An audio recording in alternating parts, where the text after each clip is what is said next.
Hello friends, my name is Kajal और आप सभी का स्वागत है मेरे चैनल पर। और आज की इस वीडियो में हम डिस्कस करने वाले हैं यूपी डीएलएड फर्स्ट सेमेस्टर शिक्षण अधिगम के सिद्धांत, जो कि आज के इस वीडियो में हम टॉप 50 क्वेश्चन डिस्कस करने वाले हैं। जी हाँ फ्रेंड, जैसे कि आप सभी को पता है कि हम बहुत दिनों के बाद आज शिक्षण अधिगम बिल्कुल शुरुआत से डिस्कस कर रहे हैं, ठीक है, जिसमें से हम बहुविकल्पीय प्रश्न डिस्कस कर रहे हैं और इसको हमने पहले कई बार डिस्कस कर लिया है। तो फ्रेंड्स, आज आप सभी का रिवीजन बहुत ही बेस्ट तरीके से हो जाएगा, क्योंकि आप सभी का कमेंट्स होता है कि हम सेकंड सेमेस्टर की तैयारी करें या फर्स्ट सेमेस्टर की। तो देखो फ्रेंड्स, आपको मैं बार बार कहती हूँ, आप 1 घंटे के लिए फर्स्ट सेमेस्टर के लिए टाइमिंग ज़रूर दो, क्योंकि अभी जो आपका एग्ज़ाम भी नहीं हुआ है या फिर आप ये भी नहीं कह सकते हो कि कंफर्म है कि आपका एग्ज़ाम प्रमोट हो जाएगा, ठीक है। तो इसलिए आप भी जो अपना फर्स्ट सेमेस्टर की प्रिपरेशन है वो करते रहिए। चलिए शुरू करते हैं। वीडियो को लाइक कर दीजिए और अपने फ्रेंड्स मित्रों को शेयर कर दीजिए। चलिए शुरू करते हैं, जिसमें आपका पहला प्रश्न है कि टीएलएम का पूरा नाम क्या है। आप सभी को जो टाइमिंग दी जाएगी वो 3 सेकंड की टाइमिंग दी जाएगी। टीएलएम का पूरा नाम है teaching level material, teaching learning material, teacher level material, कोई नहीं।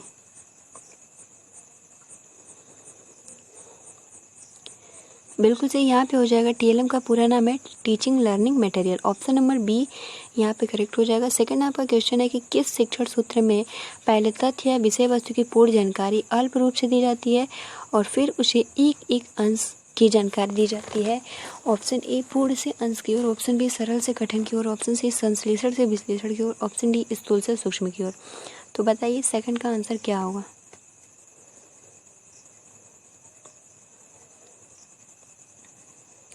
तो फ्रेंड्स, यहाँ से हो जाएगा पूर्ण से अंश की ओर। तीसरा आपका प्रश्न है कि एक बालक को अंग्रेजी पढ़ाना है, इसके अंतर्गत उसे शब्द बताना है, तो पहले उसे ABCD सिखाना चाहिए। यह किस शिक्षण सूत्र के अंतर्गत आएगा। ज्ञान प्राप्त करने वाले, ज्ञान व्यक्त करने वाले, संश्लेषण से विश्लेषण की ओर, कोई नहीं।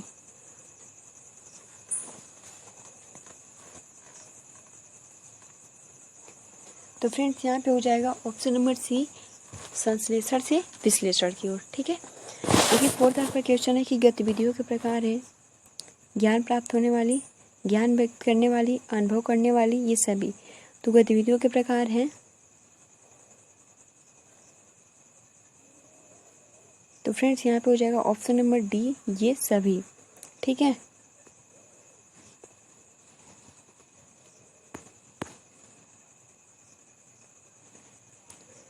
अगला आपका प्रश्न है कि उपचारात्मक शिक्षण किस किस विषय हेतु आवश्यक है। भाषा एवं गणित, बालक, दोनों, कोई नहीं।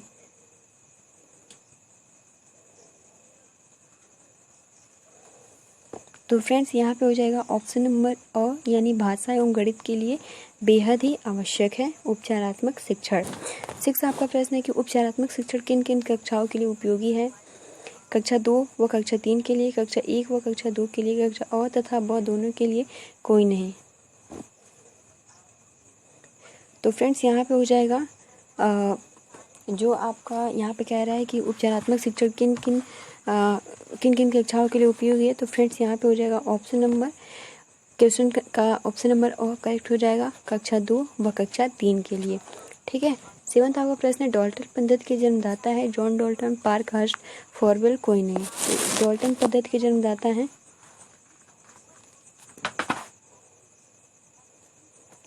तो फ्रेंड देखिए यहाँ पे डॉल्टन पद्धति के जो जन्मदाता हैं वो हो जाएगा ब, यानी पार्कहर्स्ट। 8 आपका प्रश्न है कि बाल केंद्रित शिक्षण का उद्देश्य है स्वयं करके सीखने पर बल देना, अधिगम प्रभावी बनाना, शारीरिक दंड को हटाना, ये सभी।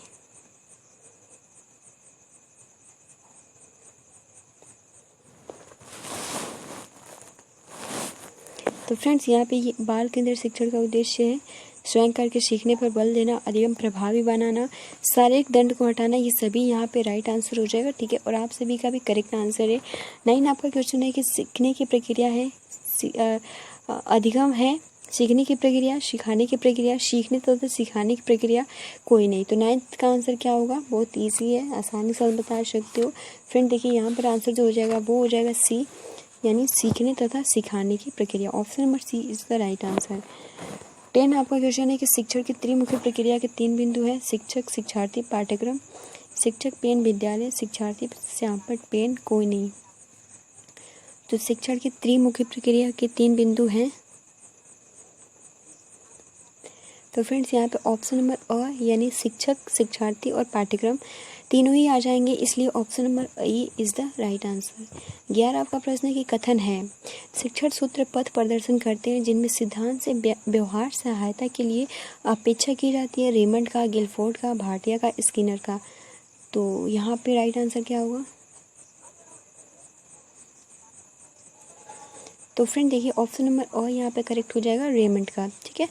12 आपका प्रश्न है कि शिक्षण के सूत्र हैं सरल से कठिन की ओर, ज्ञात से अज्ञात की ओर, स्थूल से सूक्ष्म की ओर, ये सभी।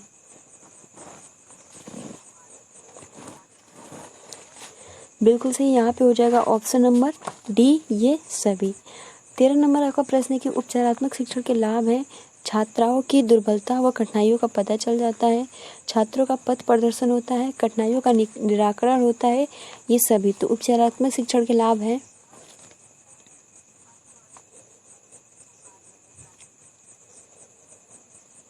बिल्कुल सही, यहाँ पे हो जाएगा ये सभी। ठीक है, option number D is the right answer. 14 आपका क्वेश्चन है कि शिक्षण अधिगम के सिद्धांत है, कर के सीखने का सिद्धांत, प्रेरणा का सिद्धांत, रुचि का सिद्धांत, ये सभी।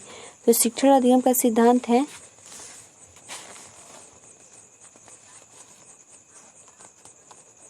बिल्कुल सही, 14 का option number D correct answer हो जाएगा। शिक्षण अधिगम का सिद्धांत है, कर के सीखने का सिद्धांत, प्रेरणा का सिद्धांत, रुचि का सिद्धांत, क्योंकि ये तीनों ही सिद्धांत है, तो इसलिए option number D is the right answer. 15 आपका क्वेश्चन है कि शिक्षण प्रविधियां है, प्रश्नोत्तर प्रविधि, विवरण प्रविधि, वर्णन प्रविधि, ये सभी। तो बताइए शिक्षण प्रविधियां है,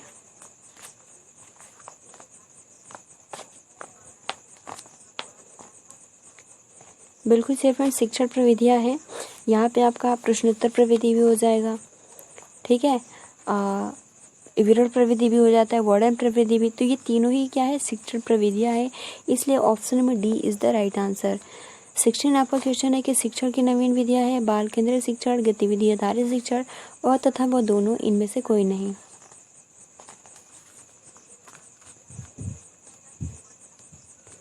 बिल्कुल सही, यहाँ पे हो जाएगा कि शिक्षण की नवीन विधियां है, बाल केंद्रित शिक्षण, गतिविधि आधारित शिक्षण, ये दोनों ही शिक्षण की नवीन विधियां है, इसलिए option number C is the right answer. ठीक है, आप सभी का आंसर बिल्कुल करेक्ट है। और फ्रेंड्स बहुत ही अच्छे से एक बार और रिवीजन हो जाएगा।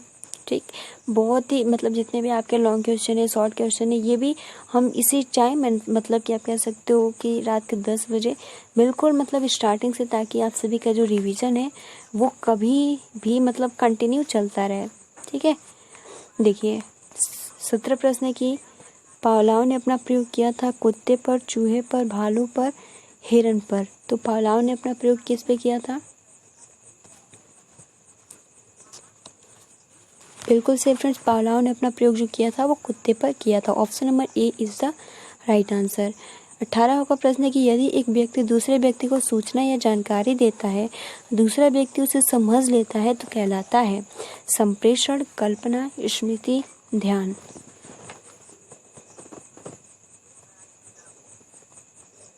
बिल्कुल सही, यदि एक व्यक्ति दूसरे व्यक्ति को दूसरे व्यक्ति की सूचना या जानकारी देता है, तो दूसरा व्यक्ति उस इंफॉर्मेशन को बहुत ही आसानी के साथ समझ लेता है, तो वो कहलाता है संप्रेषण। Option number A is the right answer. 19 प्रश्न की किस शिक्षण सूत्र के माध्यम से वस्तु या संदर्भ की जानकारी सूक्ष्मता की ओर दी जाती है? सरल से कठिन की ओर, पूर्ण से अंश की ओर, संश्लेषण से विश्लेषण की ओर, स्थूल से सूक्ष्म की ओर।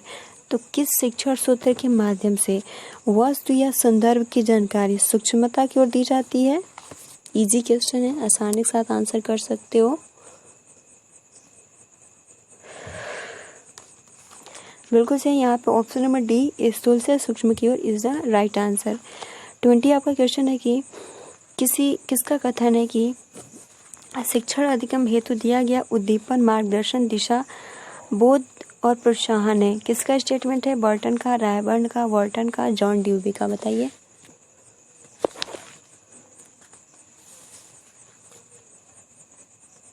बिल्कुल सही, यहाँ पे हो जाएगा ऑप्शन नंबर ए, यानी शिक्षण अधिगम हेतु दिया गया उद्दीपन, मार्गदर्शन, दिशा, बोध क्या है? प्रोत्साहन। तो option number A is the right answer, यानी बर्टन ने ये स्टेटमेंट दिया है। 21 आपका प्रश्न है कि किसका कथन है कि शिक्षण एक ऐसी प्रक्रिया है जो बच्चों की समस्त शक्तियों को विकसित करने में सहायता देती है? रैबर्न का, जॉन ड्यूवी का, हार्वर्ड का, कोई नहीं। तो बताइए क्या होगा? तो फ्रेंड देखिए, शिक्षण एक ऐसी प्रक्रिया है जो बच्चों की समस्त शक्तियों को विकसित करने में सहायता देती है। ये जो स्टेटमेंट दिया है वो रैबर्न ने दिया है। 22 आपका क्वेश्चन है कि किसका कथन है कि शिक्षण कौशल एक विशेष अनुदेशन क्रिया है जिसका प्रयोग अध्यापक अपनी कक्षा में करता है? Option A Gage, option B Rayburn, option C Burton, option D John Dewey. तो बताइए फ्रेंड्स क्या आंसर होगा? ये स्टेटमेंट किसका है कि शिक्षण कौशल एक विशेष अनुदेशन क्रिया है जिसका प्रयोग अध्यापक अपनी कक्षा में करता है? बिल्कुल सही, यहाँ पे गेज ने ये स्टेटमेंट दिया है। ठीक है, option number A is the right answer. 23 आपका क्वेश्चन है कि किसका कथन है यह संबंध शिक्षण व्यवहारों का वह स्वरूप होता है जो कथा की विशिष्ट अंतः प्रक्रिया परिस्थितियों को उत्पन्न करता है, जो शैक्षिक उद्देश्य को प्राप्त करने में सहायक होते हैं और छात्रों को सीखने में सुगमता प्रदान करते हैं? डॉक्टर मैकेंटियर तथा वाइट, अरस्तु, गेज, कोई नहीं।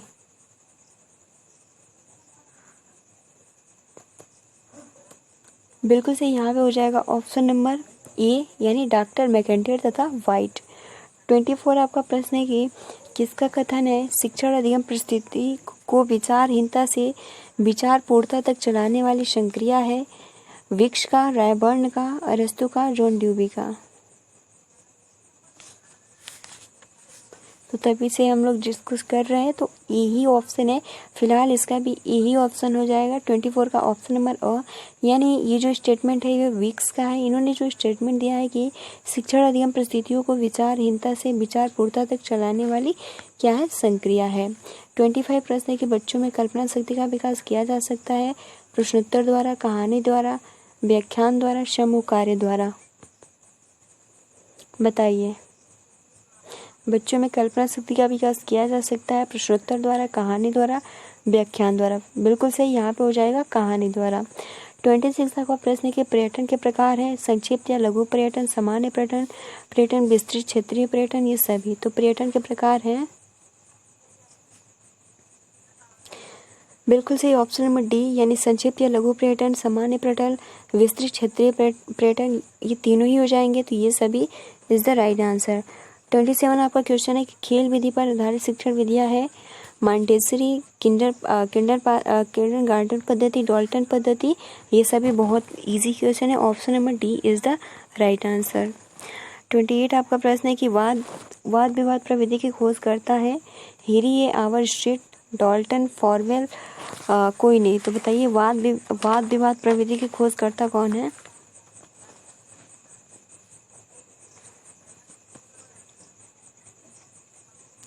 बिल्कुल से फ्रेंड्स, वाद विवाद प्रविधि की खोज करता है हेरी ए आवर स्ट्रीट। बहुत ही महत्वपूर्ण प्रश्न है।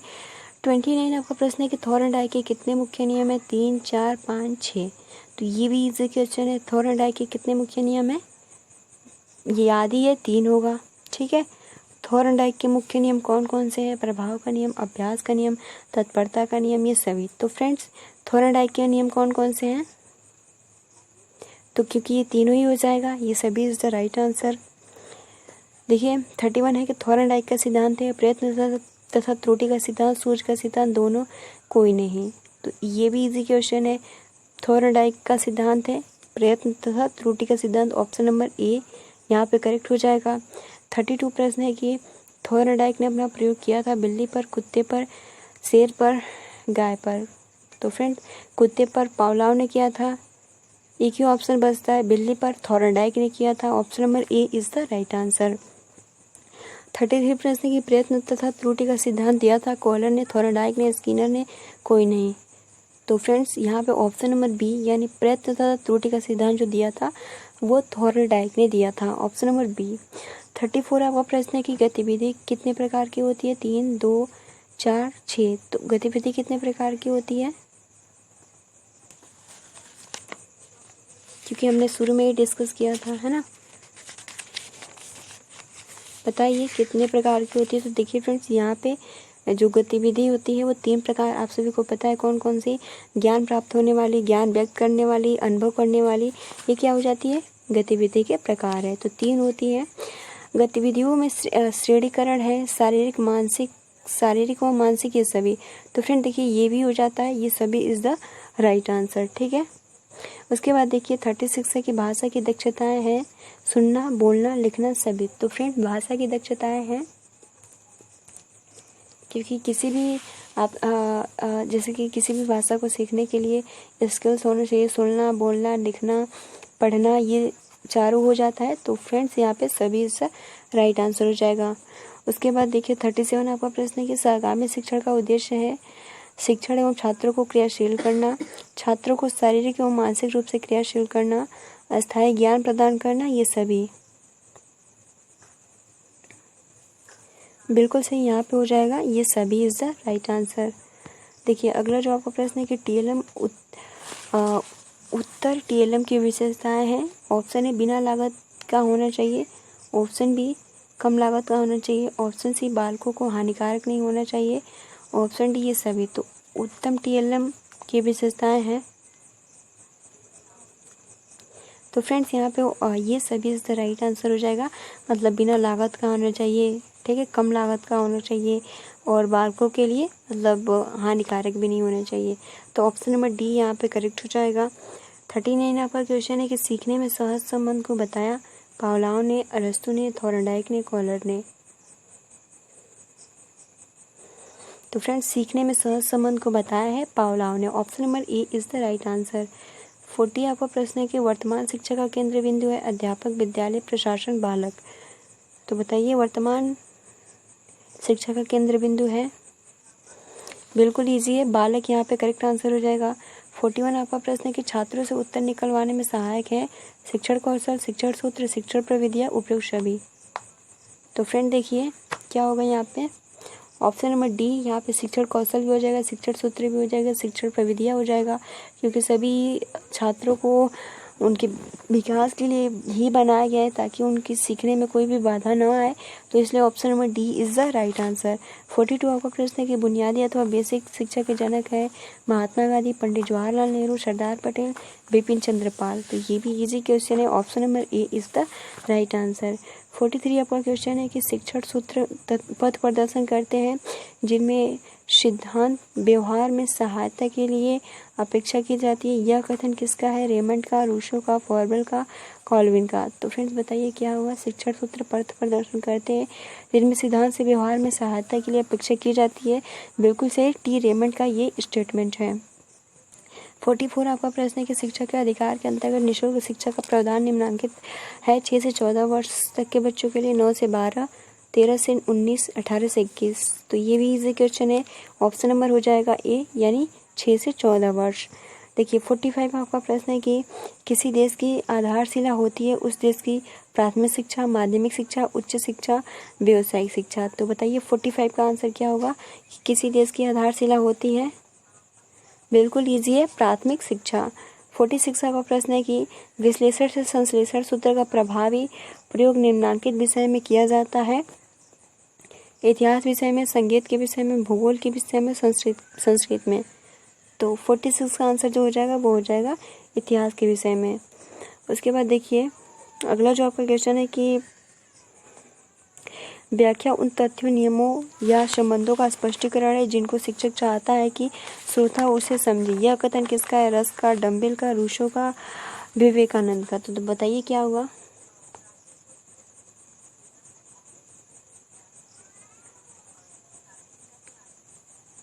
बिल्कुल सही फ्रेंड्स। यहाँ पे देखिए व्याख्या उन तथ्य, नियमों या अन्य संबंधों का स्पष्टीकरण है जिनको शिक्षक चाहता है कि श्रोता उसे समझे। यह कथन किसका है, तो ऑप्शन नंबर सी डम्बिल का यहाँ पे ऑप्शन नंबर सी यानी रूसो का करेक्ट आंसर हो जाएगा। 48 आपका प्रश्न है कि 48 जो आपका प्रश्न है कि क्विज, वाद विवाद एवं अंताक्षरी भी एक रूप होती है प्रयोगात्मक प्रविधि के, समूह चर्चा प्रविधि के, कार्यशाला प्रविधि के, कहानी कथन प्रविधि के। तो बताइए क्विज हो गया, वाद विवाद हो गया एवं अंताक्षरी किसका रूप है?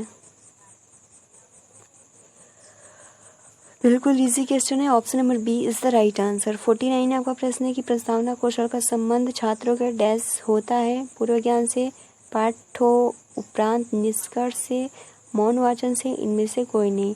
तो फ्रेंड्स यहाँ पे क्या होगा? बिल्कुल सही, यहाँ पे हो जाएगा ऑप्शन नंबर ए यानी पूर्व ज्ञान से। उसके बाद देखिए 50 आपका प्रश्न है कि वर्णन प्रविधि आधारित है? पूर्ण से अंश की ओर, ज्ञात से अज्ञात की ओर, अ तथा व दोनों, कोई नहीं। तो फ्रेंड्स वर्णन प्रविधि आधारित है, बिल्कुल सही, यहाँ पे हो जाएगा ऑप्शन नंबर सी यानी पूर्ण से अंश की ओर, ज्ञात से अज्ञात की ore is the right answer. ठीक है, तो फ्रेंड्स आज की जितने भी हमने क्वेश्चन डिस्कस करे एग्जाम के पॉइंट ऑफ व्यू से बहुत ही महत्वपूर्ण है। फ्रेंड्स आप टेट का हो, सुपर टेट का हो, अधिगम से रिलेटेड प्रश्न पूछ लिए जाते हैं। तो आई होप कि आपको ये जितने भी प्रश्न थे भूले नहीं होंगे। ठीक है, और आप सभी का आंसर भी बिल्कुल सही आ रहा था। तो आज के लिए इतना ही। वीडियो को अगर अभी तक आपने लाइक नहीं किया है तो लाइक कर सकते हो, अपने फ्रेंड्स मित्रों को शेयर कर सकते हो। मिलते हैं अब कल। आप सभी को मेरी तरफ से शुभ रात्रि, good night, have a sweet dreams.